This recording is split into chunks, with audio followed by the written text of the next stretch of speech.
बहुत कम एज में you dedicated your life to Ananda Marga. तो पहले तो मैं ये जानना चाहता हूँ कि ऐसे क्या हुआ कि आपने ये मार्ग चुना। धीरे धीरे जब मेरा एज मेच्योर हुआ तो हमें ये लगा कि इस वर्ल्ड को, इस संसार को गाइड करने वाला कोई एक ही सत्ता है, वह है ऑलमाइटी। बट उसका जो प्रैक्टिकल प्लेटफॉर्म है वह कहाँ है। तो इस टर्निंग पॉइंट पे मेरा एक आध्यात्मिक यात्रा शुरू होता है। गोल ऑफ एजुकेशन, शिक्षा का उद्देश्य क्या है? सा विद्या या विमुक्ति। शिक्षा का वह उद्देश्य है जो विमुक्ति की ओर ले जाए। विमुक्ति मीन्स उसको physically liberation, mentally liberation and spiritually liberation. कि आप काफ़ी स्कूल से भी कनेक्टेड हो, तो आनंद मार्ग को स्कूल में भी जाके ये तीनों विषय के बारे में चर्चा करते, योग सिखाते जो ये तीनों से कनेक्टेड। यस, क्योंकि मैं ऑलरेडी आनंद मार्ग प्रचारक संघ का एजुकेशन फैकल्टी का भी मैं 3000 स्कूल है पूरे भारतवर्ष एंड नेपाल एंड बांग्लादेश में, जिसका मैं करीब यूपी में करीब 17 स्कूल है जिसका मैं डायरेक्टर्स हूँ, मैनेजर्स हूँ। मेरी लाइफ का जितना भी प्रोग्रेस है मैं सारा श्रेय मेडिटेशन को देता हूँ। कि अगर मैंने 19-20 वर्ष की आयु में मेडिटेशन नहीं शुरू किया रहता था या उसकी शुरुआत नहीं की होती तो आज मैं यहाँ तक नहीं पहुँचता था। Hello and welcome to yet another episode of education matters by JK. I am your host JK. आज का ये बहुत ही स्पेशल एपिसोड है। ये हमने थोड़ा सा हिंदी इंग्लिश दोनों लैंग्वेज में रिकॉर्ड किया है। I have invited a very special guest who leads a highly disciplined spiritual life. He's Acharya Megh Deepanand Avdut. He's a monk with Anand Marg, and he's dedicated his entire life in the path of spirituality, in the leading a highly disciplined life, and in universal welfare. So, and I also feel that spirituality and education, they both go hand in hand, and it helps. It's a part of our life, everybody's life, and it helps both students and everyone. So let's welcome Acharya ji. Acharya ji, welcome to the show. Okay, नमस्कार। आचार्य जी, जब मैं आपका introduction कर रहा था तो मुझे ही ऐसा लग रहा था कि जब आपका ये भी इंट्रोडक्शन मैंने पढ़ा था फर्स्ट टाइम, तो मैं एक्सपेक्ट कर रहा था कि एक 50 या आई एम ऑलमोस्ट 50 नाउ, सो मैं एक्सपेक्ट कर रहा था या मुझसे बड़े कोई आएंगे सफ़ेद बियर्ड लेके, but you are fairly young. आपने बहुत कम एज में you dedicated your life to Ananda Marga. तो पहले तो मैं ये जानना चाहता हूँ कि ऐसे क्या हुआ कि आपने ये मार्ग चुना, because it's for normal people और people who are watching it, it's a difficult path to monkhood. तो आपको किस चीज़ ने ये प्रेरणा दी और ये आप कौन सी एज के अंदर आपने ये शुरू किया? मेरा तो बचपन ही शुरुआती दौर में ही मेरा जो फैथ था वे ऑलमाइटी पर था, गॉड्स पे था। और धीरे धीरे जब मेरा एज मेच्योर हुआ तो हमें ये लगा कि इस वर्ल्ड को, इस संसार को गाइड करने वाला कोई एक ही सत्ता है, वह है ऑलमाइटी। बट उसका जो प्रैक्टिकल प्लेटफॉर्म है वह कहाँ है। तो इस टर्निंग पॉइंट पे मेरा एक आध्यात्मिक यात्रा शुरू होता है। ये कौन सी एज हुई रही? 16 ईयर्स ओल्ड। अच्छा, 16 में आपको ये क्वेश्चन आने लग गए कि देयर इज समथिंग बियॉन्ड, आपसे भी परे कोई है। हाँ, परे कोई है और कोई गाइड कर रहा है, बट वो क्या गाइड कर रहे हैं? हाँ, वो प्लेटफॉर्म समझने के लिए जी। तो आप तब स्कूल या कॉलेज, स्कूल में रहे होगे? उस समय इंटर कॉलेज में। यस, इंटर कॉलेज में थे आप। जी और फिर आपने कॉलेज में पढ़ाई की है, जी आपने फिलॉसफी और इकोनॉमिक्स दोनों जी। की पढ़ाई की है, राइट? सो आप एजुकेशन में कैसे थे? You would rate yourself as a average student? Education ही मेरा बेटर था, लेकिन एजुकेशन में मेरा रियल सर्चिंग एजुकेशन था कि एजुकेशन का जो महत्व है या एजुकेशन का जो मुख्य उद्देश्य है ये क्या है, शिक्षा का मुख्य उद्देश्य क्या है। इस एम के ऊपर जो है ना मेरा थिंकिंग होता रहता था। हाँ, सोचते रहते थे, विचार करते रहते थे, क्योंकि आज के दिन जो पूरे भारतवर्ष या पूरे विश्व में जो एक मॉडर्न एजुकेशन है, जो वेस्टर्न एजुकेशन है, उस एजुकेशन में मनुष्य का जो जीवन है कहीं न कहीं अधूरापन है, खालीपन है और दुखी है। और यह संसार, यह सृष्टि पूरी तरह से दुखमय में है, सुखी में नहीं है। हाँ, मैं आपसे अग्री करूँगा, क्योंकि एजुकेशन एक तरफ, बट जिस तरह से हमने ये सोसाइटी हमारी इवॉल्व हो रही है, आजकल बहुत कम आयु के बच्चों को मेंटल कोई ना कोई प्रॉब्लम्स आ रहे हैं, डिप्रेशन के मरीज़ हो रहे हैं, एंजाइटी या कुछ ना कुछ मेंटल हेल्प चाहिए उनको, राइट, बस। कोप अप करने के लिए। जिस तरह से हमारी सोसाइटी फॉर्म हो रही है, बहुत सारे लोग उसको कोप अप नहीं कर पा रहे, उनके साथ या इस व्यवस्था से उनके साथ लड़ने के लिए कोई ताकत नहीं बची है। So was that also your quest कि ये आगे जाके और भी ज़्यादा प्रॉब्लम होने वाला है? अवश्य ही। यदि सिलेबस में अध्यात्म नहीं होगा, सबसे पहले तो हमें यह समझना होगा कि एजुकेशन का मुख्य उद्देश्य क्या है। जिसको हम जानना चाह रहे हैं, जिसको हम पढ़ाई करना चाह रहे हैं, जिस फील्ड में हम जाना चाह रहे हैं, तो उसका मुख्य उद्देश्य होगा, एम होगा, गोल ऑफ एजुकेशन। शिक्षा का उद्देश्य क्या है? तो यह उद्देश्य है कि शिक्षा का एक उद्देश्य है सा विद्या या विमुक्तये। शिक्षा का वह उद्देश्य है जो विमुक्ति की ओर ले जाए।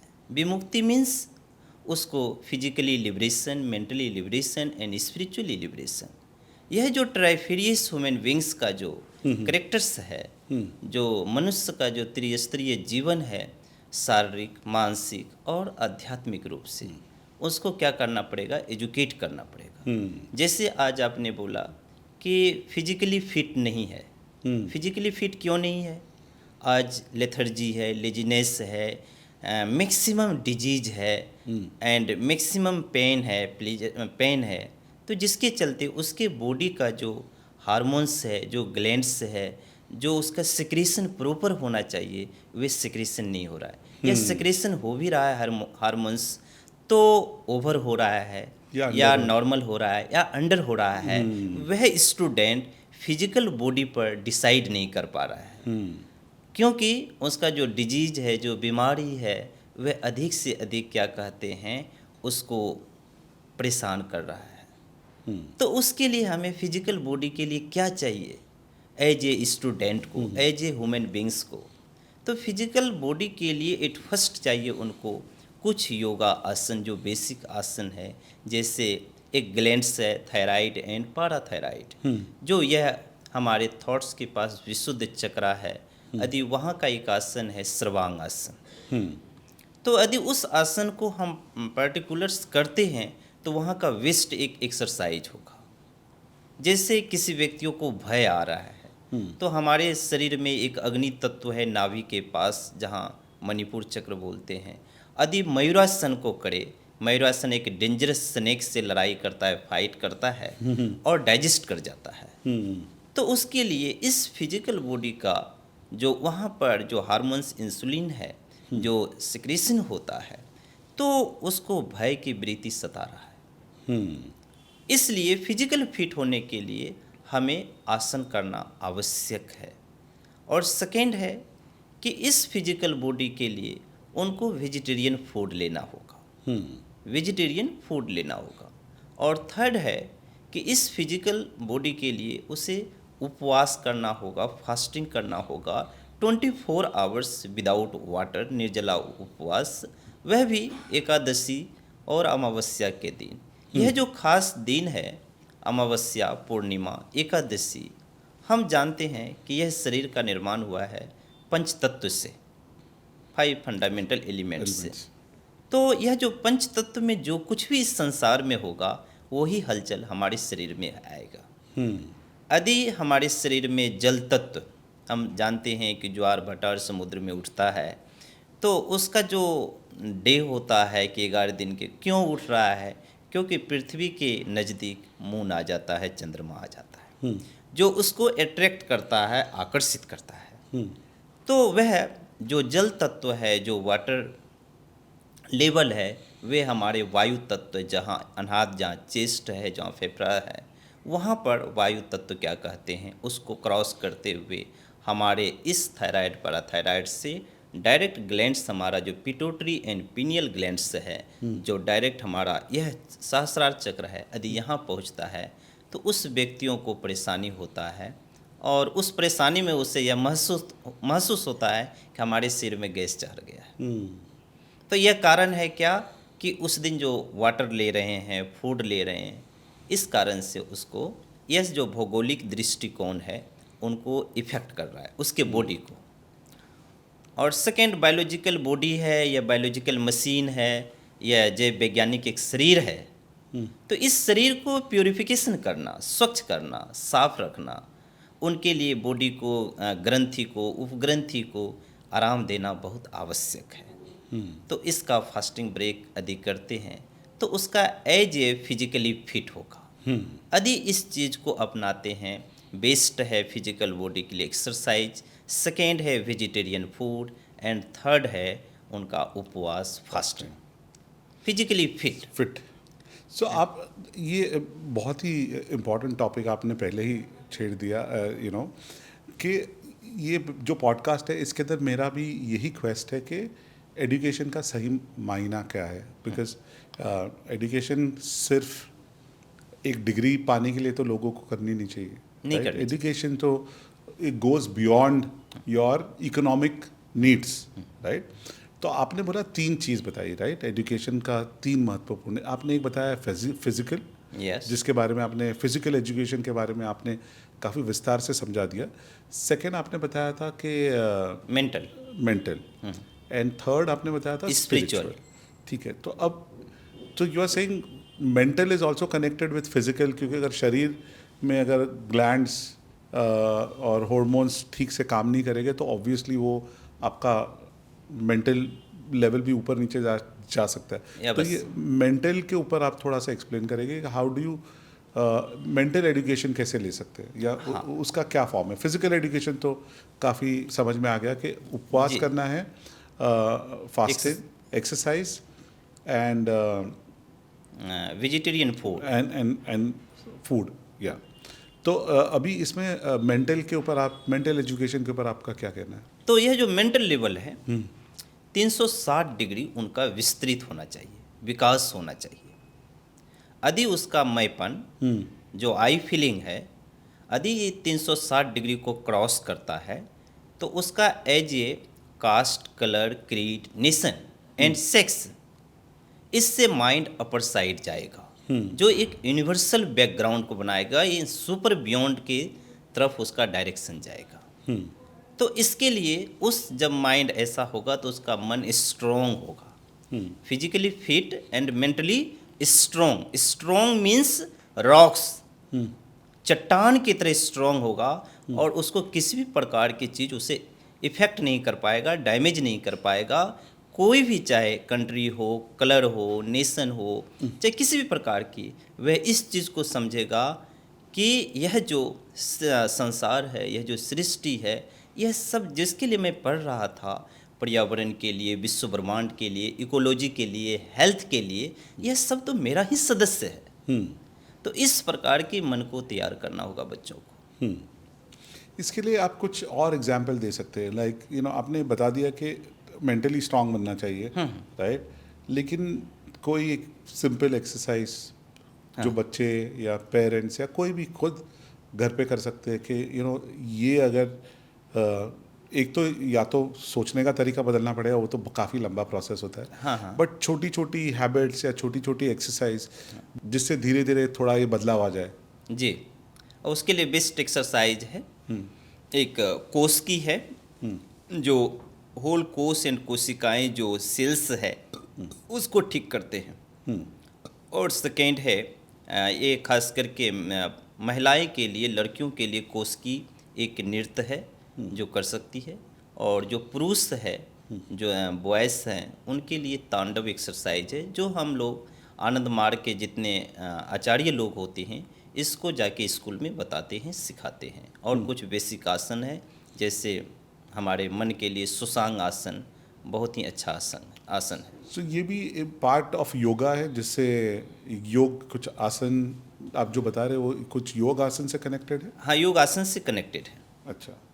और उससे ऑटोमेटिकली मेंटली स्ट्रांग बनने शुरू हो जाता है? बिल्कुल, मेंटली स्ट्रांग बनेंगे।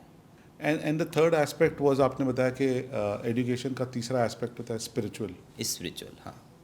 तो यह तीसरा है कि स्पिरिचुअल, हम सब लोग जानते हैं कि यह शरीर है, मन है और आत्मा है, जिसको हम उर्दू में रूह बोल सकते हैं या इंग्लिश में सोल बोल सकते हैं, जिसको कॉन्शियसनेस या सुपर कॉन्शियसनेस यह बोल सकते हैं।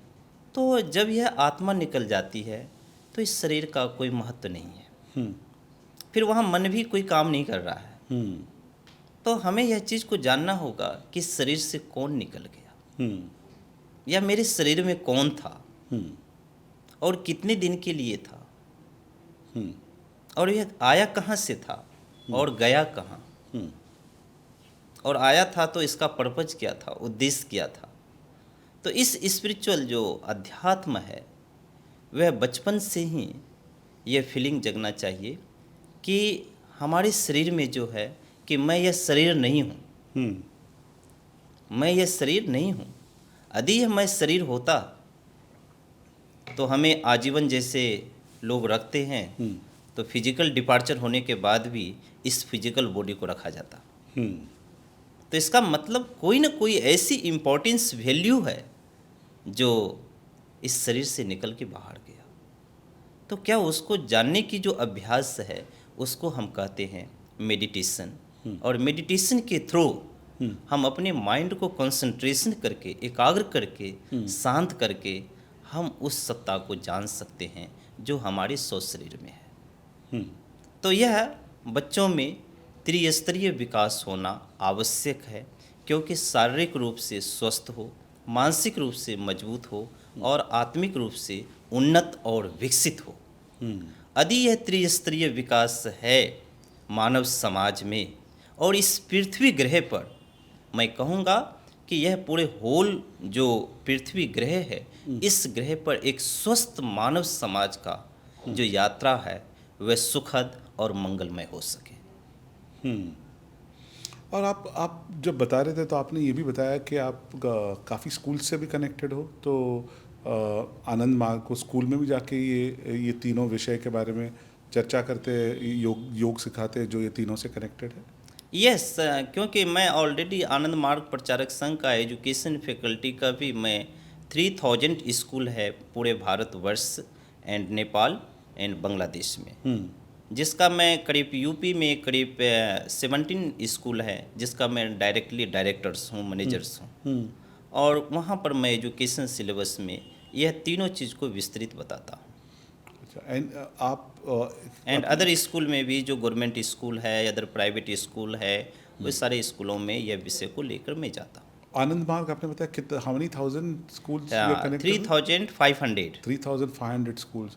तो 3500 स्कूल के अंदर आप जैसे काफ़ी वॉलंटियर्स, आचार्य जाते हैं, और ये पूरा ये हमारा जी ऑर्गेनाइजेशन आनंद मार्ग प्रचारक संघ संस्था का एक विभाग है, शिक्षा विभाग, जो संस्था ने स्कूल चला रहे हैं। अच्छा, स्कूल चला रहे हैं। कितनी स्कूल चला रहे हैं? करीब 3500 स्कूल है पूरे भारतवर्ष में हमारे। नहीं, वहाँ पे तो आप ट्रेन कर रहे हो ना। आपकी आनंद मार्ग की खुद की कितनी स्कूल है? 3500 स्कूल है। अच्छा, आनंद मार्ग के सिर्फ भारतवर्ष में। और ऐसे आनंद मार्ग प्रचारक संघ 180 देशों में काम कर रहे हैं, जिसमें से 7600 हमारा स्कूल है। अच्छा, जहाँ पे ये आप ट्रेन कर रहे हो? जी। एंड ये आप तो खुद स्वयं 15-16 साल से कनेक्टेड हो। आपके ये जो आनंद मार्ग है, कितने साल पुरानी ये संस्था है? यस, आनंद मार्ग प्रचारक संघ के संस्थापक हैं श्री श्री आनंद मूर्ति जी, जो हमारे गुरु हैं। और यह संस्था का शुरुआत हुआ है 1955 में, और यह राज्य है जमालपुर, बिहार, मुंगेर से। यहीं से आनंद मार्ग की शुरुआत होता है। और यह अभी हमारे जो संस्था का जो हो रहा है 75 ईयर्स से हमारा संस्था काम कर रही है पूरे दुनिया में।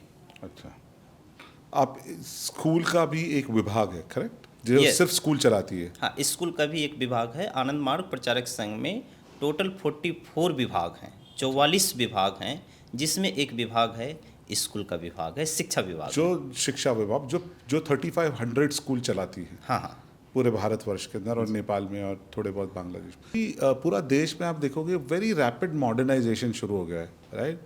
लोगों की सोचने की पद्धति चेंज हो गई है पूरी।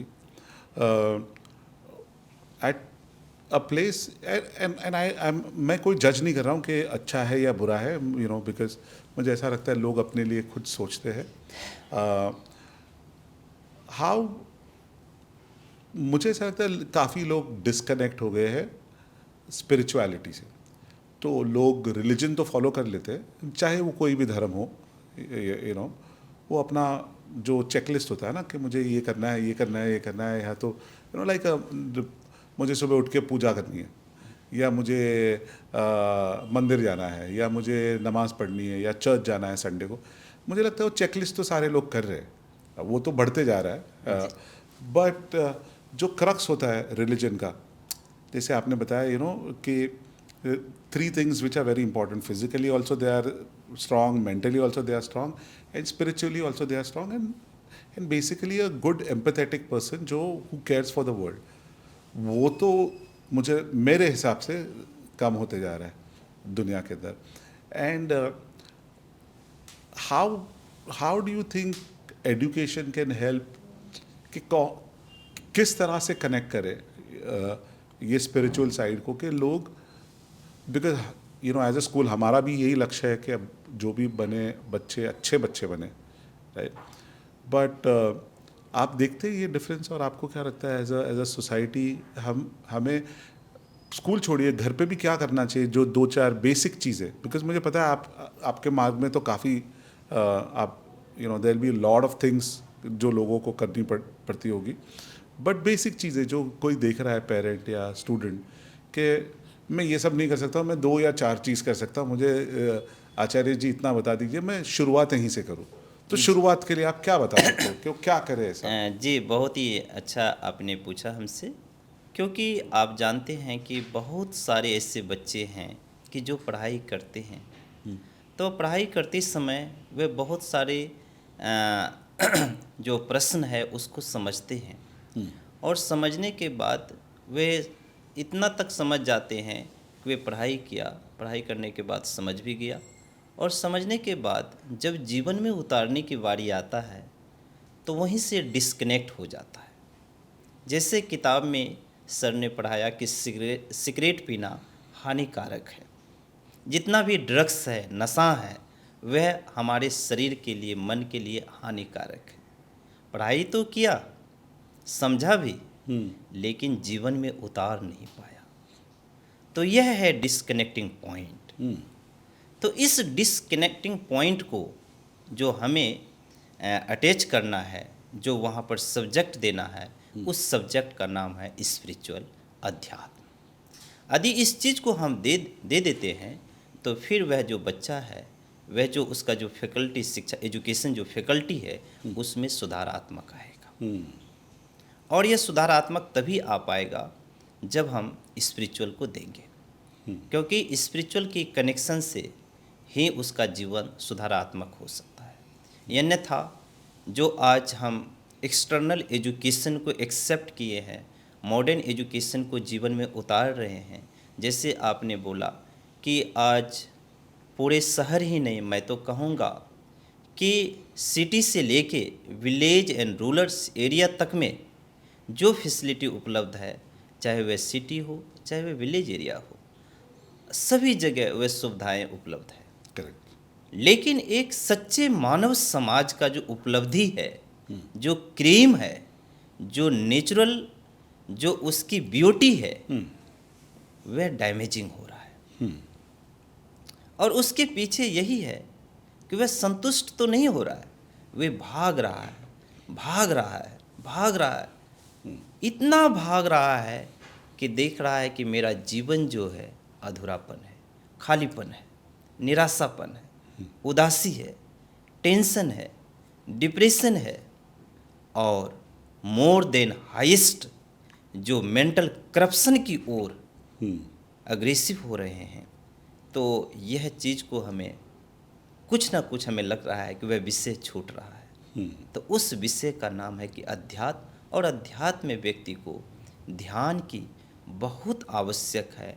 यदि वह दोनों समय मेडिटेशन को करते हैं तो मेडिटेशन यह रिलीजियस को फॉलो नहीं करता है। रिलीजियस मीन्स होता है जिसको हम धर्म कहते हैं, जैसे आपने अभी हिंदू, मुस्लिम, सिख, ईसाई जैसे चर्च का नाम लिया, मंदिर का नाम लिया, तो यह धर्म नहीं है। यह एक उर्दू में कह सकते हैं कि यह मतवाद है, यह मजहब है, जिसका एक दूसरे का मत, आपका मत और मेरा मत, your opinion and my opinion is very big difference, but you and me fundamental is equal person. Very interesting, very unique perspective. यह तो यह हम दोनों एक ही हैं, लेकिन हम दोनों में जो अंतर आ रहा है, तो इसका मतलब है कि उस दोनों की खाई को पूरा कौन करेगा। तो इस बीच की कड़ी को जो पूरा करने का जो अध्याय है, उस अध्याय का नाम है अध्यात्म, जहाँ नैतिकता के आधार पे एजुकेशन की बेस हो। Coming back to same point कि आपने बताया मेडिटेशन करना चाहिए, बट बहुत सारे मैं एक टाइम था, बहुत टाइम देता था मेडिटेशन को। आज मैंने आपको पहले बताया था शो के पहले कि मैं बहुत ही शिद्दत से मेडिटेशन करता था एक समय पे, फिर धीरे धीरे गॉट बिजी, फिर अब कैसा हो गया, थोड़ा समय निकाल के मेडिटेशन करना पड़ता था। पहले मेडिटेशन के लिए हमेशा समय निकल जाता था। एंड मुझे पता है काफ़ी लोग हैं ऐसे जो मेडिटेशन करना चाहते हैं, सीखना चाहते हैं। मेरे काफ़ी फ्रेंड्स लोगों ने भी मुझे बताया कि बता कैसे करते, हम तो आंख बंद करते सारे सवाल जवाब दिन भर के सामने आ जाते। तो एक सिंपल टेक्निक अगर आप किसको बता सकते हो कि ये आप अगर ऐसे बैठोगे ये पोजीशन में, या आप मन को कैसे स्थिर करोगे, या ब्रीदिंग कैसे करोगे, तो उससे किसी को हेल्प, मतलब किसी व्यूअर को हेल्प मिल जाए। जी जी अवश्य, क्योंकि आप जानते हैं कि जो मेडिटेशन है, यदि हम एक पोस्चर नेम है लोटस पोस्चर, जिसको हम आसन का नाम देते हैं पद्मासन आसन। तो इसमें 3 आसन है, एक है पद्मासन आसन, दूसरा है सिद्धासन आसन, और तीसरा है वीरासन आसन। ये जो 3 पोस्चर है, इस पोस्चर में हम बैठ के जो हमें मेडिटेशन करना है, उसको बेसिकली हम लोग अपने आश्रम में बुलाते हैं, या वे स्वयं हमको इनवाइट करेंगे अपने स्कूल में, कॉलेज में, या अपने हाउस होम में। तो हम वहाँ जाएंगे और उसको मेथड बताएंगे। मेथड क्या है कि जैसे आपने आँख तो बंद कर लिया, लेकिन आपका जो मोटर एंड सेंस ऑर्गेन्स है, कर्म इंद्रिय और ज्ञान इंद्रिय, क्योंकि इस पंच तत्व जो संसार है उसमें वहिर जगत में मन जा रहा है। आँख तो बंद किया, वहिर जगत में मन काम कर रहा है। तो जो भी कुछ काम करेगा वो मन काम करेगा। तो उस मन को स्ट्रांगली क्या कहते हैं, ब्रीदिंग के साथ, सांस के साथ, उसको हम क्या कहते हैं, वह प्रोसेस बताएंगे कि जैसे यह पंच तत्व जो संसार है इससे विड्रॉल होना, फिर यह पंच तत्व का शरीर है, इससे विड्रॉल होना, फिर मन को एक सेंटर पॉइंट देना पड़ेगा। तो उसका सेंटर पॉइंट, जैसे मनुष्य का जो संस्कार होगा, उनका एक अलग अलग संस्कार होता है, अलग अलग चक्र होता है। तो उस चक्र पे जाकर माइंड को पॉइंटेड करते हैं, और उस पॉइंट पे हम क्या कहते हैं, उसको उस मेडिटेशन में ब्रीदिंग के साथ, कि मन खाली ना रहे, तो वह वहाँ पर ब्रीदिंग के साथ मंत्र यूज करेगा। तो मंत्र जब उसको मिलेगा, तो उस मंत्र में क्या होगा कि सांस के माध्यम से जब उन्होंने जप करेगा, तो उनका मन एकाग्र होगा, और उनके अंदर की जो नकारात्मक शक्ति है वह सारा समाप्त होगा, और उसका मन एकाग्र हो जाएगा। फिर उसको ये नहीं लगेगा कि मैं शरीर या संसार में, उस स्टेज को कहा जाएगा कि वह आनंद की अनुभूति कर रहा है, परमा शांति की अनुभूति कर रहा है, और वह जो आनंद है वह अनंत है, इन्फिनाइट है एंड ब्लेसिंग है और उसका कोई काउंट नहीं है, अनकाउंटेबल है। इस स्टेज के लिए जैसे अभी हमारा मुंबई में आश्रम है आनंद मार्ग का, तो वहाँ पर हमारे आचार्य जी रहते हैं, वे मेडिटेशन का ही काम करते हैं। बेसिकली मेरा जीवन है कि मेडिटेशन लोगों को बताना, उनका जीवन को सुधारात्मक करना, क्योंकि यह मनुष्य का शरीर जो मिला है, बड़े भाग्य से मनुष्य शरीर मिला है। और यह जीवन जो है, जब हम सिर्फ और सिर्फ इस पंच तत्व से सेटिस्फाई कर लेंगे, ऐसा नहीं है, क्योंकि यह सृष्टि पंच तत्व से बना है, शरीर भी पंच तत्व से बना है। तो मैं इस शरीर और संसार से अपने जीवन को सुखद नहीं बना सकते। तो हमें अपने मन को कनेक्ट करना होगा अनंत सत्ता से। वह अनंत कौन है, वह बृहत कौन है, ग्रेट कौन है, जिसको हम कहते हैं ऑलमाइटी, ईश्वर, गॉड्स, जिसको खुदा कहते हैं। तो वह खुदा almighty created everythings you and me, and God is everywhere, here there and everywhere. तो वह सत्ता यदि सभी जगह है, तो फिर हमें चर्च में, मंदिर में, मस्जिद में, किसी भी जगह जाने की आवश्यकता नहीं है, क्योंकि मेरा फिजिकल बॉडी ही टेम्पल है। और इस टेम्पल में इसको प्योरीफाई करके, स्वच्छ करके हम अपना ध्यान के स्टेज में जा सकते हैं। तो उसके लिए आचार्य जी ही बताएंगे, जो आनंद मार्ग के आचार्य हैं।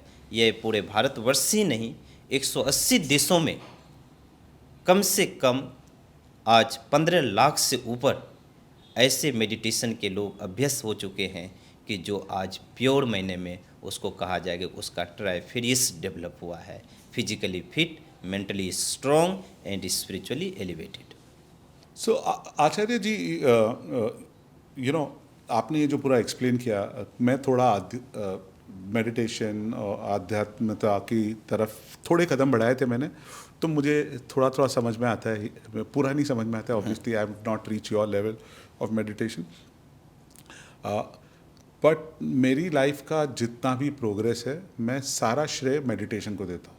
कि अगर मैंने 19-20 वर्ष की आयु में मेडिटेशन नहीं शुरू किया रहता था, या उसकी शुरुआत नहीं की होती, तो आज मैं यहाँ तक नहीं पहुँचता था। बिकॉज इट गिव मी, मुझे थोड़ा सा एज मिल गया उससे, मेरा व्यवहार उससे थोड़ा चेंज हो गया, मेरा सोचने का तरीका थोड़ा बदल गया, और मैंने काफ़ी काम किया। But at the end of the day मैं आया ड्रॉन एजुकेशन की तरफ ही। हालांकि मैं बहुत कुछ और भी करता था, कंप्यूटर्स का काम किया है, एडवर्टाइजिंग का काम किया है, बट मैं आ गया, सो इट ऑटोमेटिकली ड्रू मी। हालांकि मैं ये बात को, आपने तो आपकी लाइफ डेडिकेट की है, उतना नहीं कर पाया, थोड़ा बहुत टाइम्स। तो मेरे जैसे काफ़ी लोग हैं जो लाइफ में कुछ करना चाहते हैं। कोई डॉक्टर बनना चाहता है, कोई स्टूडेंट देख रहा है, उसे अच्छे मार्क्स चाहिए, उनकी इकोनॉमिक रियलिटी कुछ और है, शायद घर पे पैसों की ज़रूरत है, या कोई बिजनेसमैन है, कुछ अच्छा प्रोडक्ट है, कुछ अच्छी सर्विस है, दुनिया को चेंज करना चाहता है, बट कहीं ना कहीं मेंटली डिस्टर्ब्ड है, इमोशनली डिस्टर्ब्ड है। तो मैं चाहूँगा कि आप उनके लिए कुछ बताएं, ऐसी कुछ टिप्स कि spirituality is also education only, कि ये भी तो सीखना ही पड़ेगा। बिल्कुल, it's part of mental development and physical development and spiritual development as you said. तो ये जो आपका मार्ग है, उसके थ्रू आप अगर कुछ टिप्स दे सकते हो मेरे जैसे लोगों को। बिल्कुल बिल्कुल अवश्य, क्योंकि हम जानते हैं कि सभी बच्चे, जितने बच्चे हैं, कि वे सुबह का समय करीब 4 बजे गेटअप हो और स्नान कर ले, और उसके बाद वे, क्योंकि वह समय शांत का समय होता है, ब्रह्म मुहूर्त का समय है, उस समय यदि बच्चे लोटस पोस्चर, पद्मासन में बैठते हैं और वे सांस पे मन को केंद्रित करते हैं, तो उसका मन एकाग्र होगा और उनके जो बिहेवियर है उसमें बहुत सारी चीज़ चेंजिंग आएगा। और जब शांत मन से जब वह पढ़ाई करेगा, क्योंकि मन तो शांत हो गया है, उसके बाद जब पढ़ाई करेगा तो उसको सारा लेसन समझ में आएगा। जैसे कोई बिजनेसमैन है, डॉक्टर्स है, इंजीनियर्स है, तो ये सब भी यदि मेडिटेशन की अभ्यास करते हैं तो वह जो अपना दिनचर्या का शुरुआत करेंगे वे अच्छे से कर पाएंगे। तो उसका अभ्यास है कि वह सुबह और शाम दोनों समय करीब कितने समय तक? आधा घंटा तक उनकी अभ्यास करें। देखिए, प्रैक्टिकली बहुत सारे बच्चे तो 4 बजे उठ नहीं पाएंगे, हाँ राइट? स्पेशली जो स्कूल जाते हैं उनको तो साढ़े छः बजे वैसे ही उठना होता है स्कूल हाँ के लिए। तो 6 बजे भी उठ के अगर आधा घंटा मेडिटेट करे फिर हाँ, तैयार हो 6 गए बजे तो भी, हाँ मेडिटेशन 6 बजे करे, 7 बजे करे। शांत ये होना चाहिए, शांत होना एनवायरनमेंट चाहिए, शांत होना चाहिए, इन्वायरमेंट शांत हो, ताकि ताकि उनको उसको बाहर एक्सटर्नली कुछ डिस्टर्ब ना कर पाए, डिस्टर्ब ना उनका हो सके, बाहर की इन्वायरमेंट उसे डिस्टर्ब ना कर सके। इन्फ्लुएंस ना करे। हाँ। और इसके लिए क्या कोई शांत म्यूजिक या कुछ ऐसा लगा के साइड पे रख सकते हैं, या कोई ज़रूरत नहीं है, जिस सिर्फ पे बैठ उसे जाए? फैथ है, विश्वास है, वे सांस के माध्यम से उसका वे स्मरण कर सकते हैं, नाम उसको याद कर सकते हैं। जिसके ऊपर भी श्रद्धा हाँ, हो, जिसके ऊपर विश्वास है, जिस पे फैथ है, ओ, उसको वे याद करेंगे, याद करें। तो उनका मन एकाग्र होगा। इवन बिजनेसमैन, सारे लोग वो तो 6 बजे नहीं उठ पाएंगे, कोई बिल्कुल। किसी जैसे कि हमारे जो मित्र है जो ये स्टूडियो चलाते हैं, उनका काम ही खत्म होता है रात को 1 बजे 2 बजे, वो तो कभी जल्दी सो ही नहीं पाते, बिकॉज उनकी लाइफ ही है, राइट? काम करते रहते हैं, एडिटिंग करते रहते हैं, साउंड का काम। तो for them what do they do? सोने से पहले भी कर सकते हैं क्या? सोने से पहले भी कर सकते हैं, जैसे 12 बजे रात्रि में भी यदि कोई व्यक्ति जा रहे हैं सोने के लिए, यदि वे 12 बजे रात्रि के मध्य रात्रि में यदि मेडिटेशन करे तो उसका बहुत ही अच्छा मेडिटेशन होगा। क्योंकि काफ़ी और एनवायरनमेंट शांत क्योंकि होता है। उस समय, क्योंकि एक ग्लैंड्स का नाम है पिनियल ग्लैंड्स, और उस हार्मोन्स का नाम है मेलाटोनिन। वह हार्मोन्स यदि सिक्रेशन होता है 12 बजे से लेकर 3 बजे के बीच में, यदि उस मध्य रात्रि में यदि कोई शांत मन से पद्मासन में या सिद्धासन में या वीरासन में बैठकर उस स्मरण कर रहा है, ध्यान कर रहा है, नाम का जाप कर रहा है, तो उसका मन बिल्कुल प्योर एकाग्र होगा। और ये तो मैं प्रैक्टिकली बोल सकता हूँ कि अगर मन पे कंट्रोल आ गया तो इंसान कोई भी काम कर सकता है। आजकल टेक्नोलॉजी काफ़ी आ गई है, जी। राइट? सबके हाथ में मोबाइल फ़ोन है, कुछ ना कुछ देख रहे हैं कि बच्चे पढ़ाई भी कर रहे हैं, तो अगर माँ बाप ने फ़ोन पढ़ाई के लिए दिया है बट उसके बीच में यूट्यूब देख रहे हैं या दोस्तों को मैसेजिंग कर रहे हैं, तो आप टेक्नोलॉजी को कैसे देखते हैं? और टेक्नोलॉजी को अगर थोड़ा सा, और बहुत पेरेंट्स का ये प्रॉब्लम है, बहुत लोगों का कंप्लेन है कि हमारे बच्चे एडिक्ट हो चुके हैं, तो उसके लिए अगर आप पेरेंट्स को और बच्चों को भी, क्योंकि बच्चे काफ़ी स्मार्ट होते हैं, उनको गाइडेंस की ज़रूरत होती है, अगर आप कुछ गाइडेंस या कुछ टिप्स दे दें तो अच्छा होगा। हाँ, क्योंकि टेक्नोलॉजी तो एक हमारे लिए बहुत यूजफुल भी है। यदि हम पॉजिटिव साइड देखें तो आज बैठे बैठे पूरे संसार की चीज़ को कैप्चर कर रहे हैं, और बच्चे आज कोई भी चीज़ को सर्च करना चाहेगा तो कर सकते हैं। तो पॉजिटिव डायरेक्शन में हम देख रहे हैं कि बच्चे जो है ना क्या कहते हैं, उस यूट्यूब के माध्यम से या आज जीपीटी के माध्यम से, आज बहुत सारे गूगल के माध्यम से बहुत सारी चीज़, सकारात्मक चीज़ को वे अर्जित कर सकता है। करेक्ट। और यदि उस चीज़ को अर्जित करके अपने जीवन के लक्ष्य को यदि वे फोकस करेंगे तो उनको काफ़ी फ़ायदा मिल सकता है। एक तरफ से हम टेक्नोलॉजी को पॉजिटिव दृष्टिकोण से हम देखते हैं। अब हमें यदि उसमें, क्योंकि पॉजिटिव साइड भी है और नेगेटिव साइड भी है, तो बच्चों का मन तो क्या कहते हैं, नेगेटिव और पॉजिटिव दोनों में चलता है।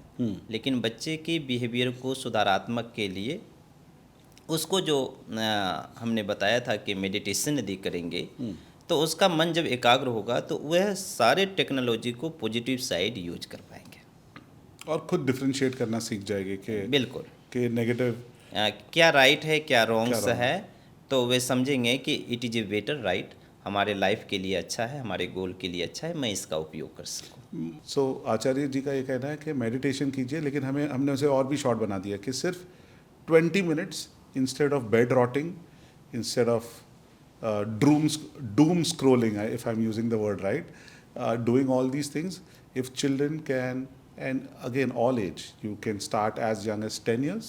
Yes. 10 years के बच्चे भी कैसे, 10 साल से लेकर अगर आप कॉलेज में भी हो, 21-22 पोस्ट ग्रेड कर रहे हो, even somebody who's working, remove 20 minutes of your day, either late in the evening when there is complete silence, correct?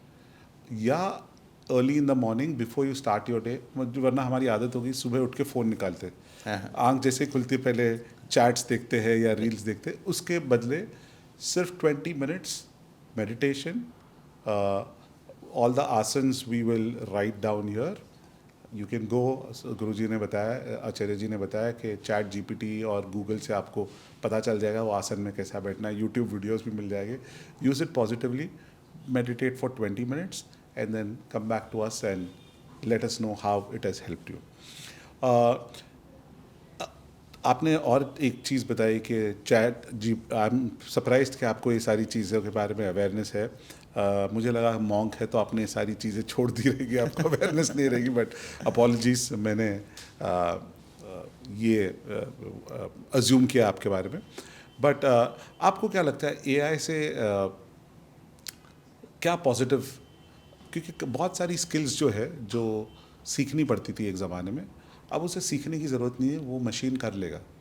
जैसे कि काफ़ी चीज़ें मशीन से हो रही है, राइट.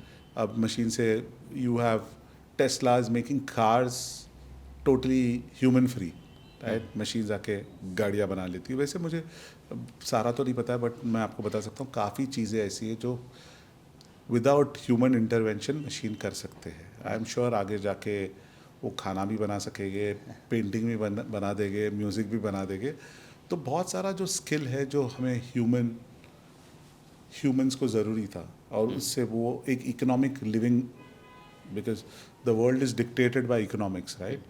सभी को कुछ ना कुछ करना पड़ेगा, वरना दुनिया कैसे चलेगी. किसी को तो बनाना है माइक, कुर्सी, टेबल, चेयर, कैमरा.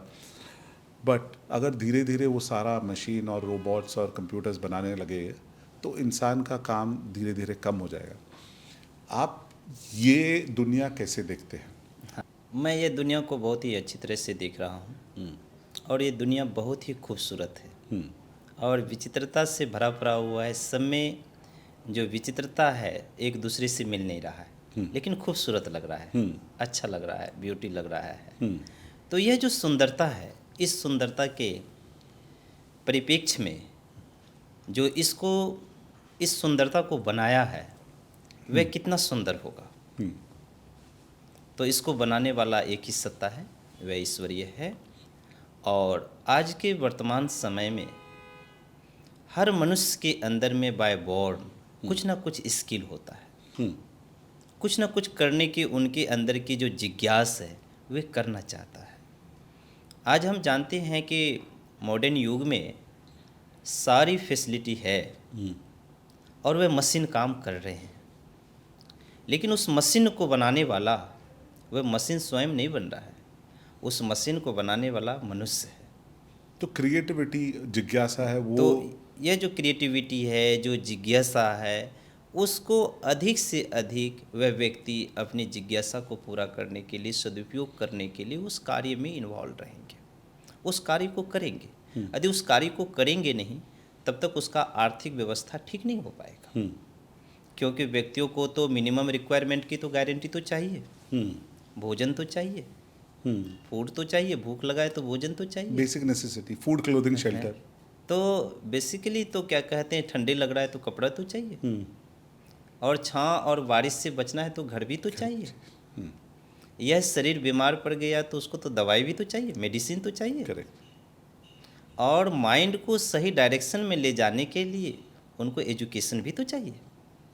ये जो 5 रिक्वायरमेंट फंडामेंटल्स जो एक ह्यूमन बींग्स की जो रिक्वायरमेंट है, उसके लिए तो उसे कुछ करना पड़ेगा. करेक्ट. और वे करेगा जरूर, क्योंकि मन खाली बैठ नहीं सकता. करेक्ट. क्योंकि मन का तो काम ही है कि थिंकिंग करना और रिमेम्बरिंग करना. तो कुछ ना कुछ वो सोचता रहेगा, और जो चीज़ को सोचेगा वे कुछ ना कुछ करेगा जरूर. करेक्ट. तो ये मन का स्वभाव है, सोचना और याद करना. तो आपको लगता है कि हम जो हमारी जो जिज्ञासा है, क्यूरियोसिटी है, जो क्रिएटिविटी है, वो तो बनी रहेगी, और हम मशीन या एआई उसको लेके हमारी जो उत्सुकता है कि कुछ बनाना है, वो उसके माध्यम से बनाते रहेंगे? बिल्कुल, क्योंकि उसके पास तो एक एक्स्ट्रा स्किल है ना, क्योंकि उनके अंदर की मन की बातें हैं तो वे तो आविर्भूत होगा, बाहर निकलेगा. उसका माइंड की जो एक्सपेंशन है वो बाहर निकलेगा, वो एक्सप्रेस करेगा. तो एक्सप्रेस करने के लिए तो उसको कुछ ना कुछ इस फिजिकल वर्ल्ड में काम करना पड़ेगा. और फिर वो चाहे एआई का सपोर्ट ले या ना ले, वो तो एक्सप्रेस करेगा ही इंसान अपने। बिल्कुल करेगा। करेक्ट। अगर एआई या रोबोट्स है तो थोड़ा आसानी हो जाएगा, बट अल्टीमेटली आपको लगता है जो ये ह्यूमन क्यूरियोसिटी है वही दुनिया को आगे लेके जाएगी, और AI will just be a support role. Technology कभी भी फेल्योर हो सकता है, मनुष्य का ब्रेन फेल्योर नहीं हो सकता है, क्योंकि मनुष्य का जो ब्रेन है बियॉन्ड द सुपर माइंड से कनेक्टेड है, और उसकी कनेक्शन में यदि डे एंड नाइट वह कनेक्टेड है, और कनेक्टेड है, रियली में कनेक्टेड है, भले वे जान नहीं पाते हैं, आभास नहीं कर पाते, अनुभव नहीं कर पाते हैं, कनेक्टेड है, तो मनुष्य का मन ही इस दुनिया को, इस संसार को एक सकारात्मक रूप दे पाएगा। काफ़ी आपने विस्तार में बताया एजुकेशन के बारे में and how to implement it. I don't know how much कितना बच्चे उसको ग्रहण कर पाएंगे, क्योंकि वो एक शायद एक पॉडकास्ट के अंदर इनाफ नहीं है। You know, we may have to call you again and फिर से एक बार इसको थोड़ा और अलग टॉपिक से समझ पाएंगे। बट आई थिंक लार्जली आपने जो मेडिटेशन को और एजुकेशन को कनेक्ट किया, and you know the trifecta of education, I really liked it. You also spoke about AI, तो आपने इसको काफ़ी अच्छे से, आई होप ऑडियंस को समझ में आ गया रहेगा आपका explanation. Thank you very much. आप आए, आपने काफ़ी टाइम स्पेंड किया हमारे साथ। आपने आनंद मार्ग के बारे में भी हमें समझाया, how you are doing it and how you are educating children, how you are running your school. I think it's very very noble. Thank you very much आचार्य जी, आप आए और हमें कुछ ज्ञान की बातें की। Thank you very much. नमस्कार, बहुत अच्छा लगा। ये मैसेज ज़रूर बच्चे में या समाज में, देश में जाएगा तो बेनिफिट होगा, क्योंकि मेरा जीवन समाज के लिए, क्योंकि मैं अपना जीवन ही समाज को दे दिया हूँ। समाज में किसी भी प्रकार की शोषण ना हो, जहाँ शोषण मुक्त समाज का निर्माण हो, इसके लिए मेरा जीवन है। इसी व्रत को मैं चरितार्थ कर रहा हूँ, देश के लिए, राष्ट्र के लिए और पूरे विश्व के लिए। तो ये मेरा उद्देश्य है, और मैं एक सामाजिक और आध्यात्मिक टीचर्स होने के नाते हमें यह बताना हमारा फर्ज है। Thank you very much Acharya ji. Okay, thank and that's the end of our podcast. Thank you very much for watching.